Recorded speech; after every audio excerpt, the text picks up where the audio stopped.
La Turquie vient de lancer un mandat d'arrêt international contre Netanyahou, et moi ce qui me révolte, c'est que personne ne te dit ce que ça va changer pour toi.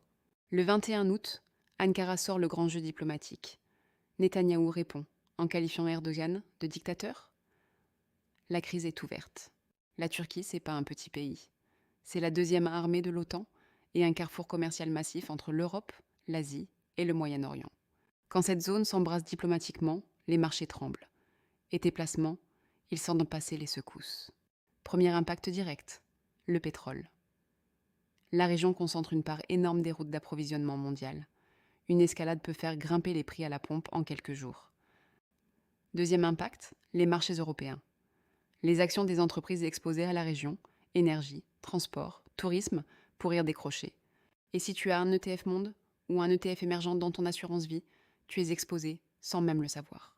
Mais attends, parce que le piège le plus sournois, personne n'en parle, et je te le révèle dans quelques secondes.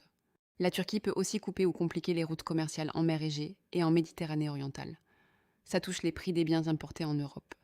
Inflation sur certains produits, tension sur l'euro, volatilité boursière. Tout ça peut toucher ton quotidien dans les semaines qui viennent. Et voilà le piège que je t'avais promis.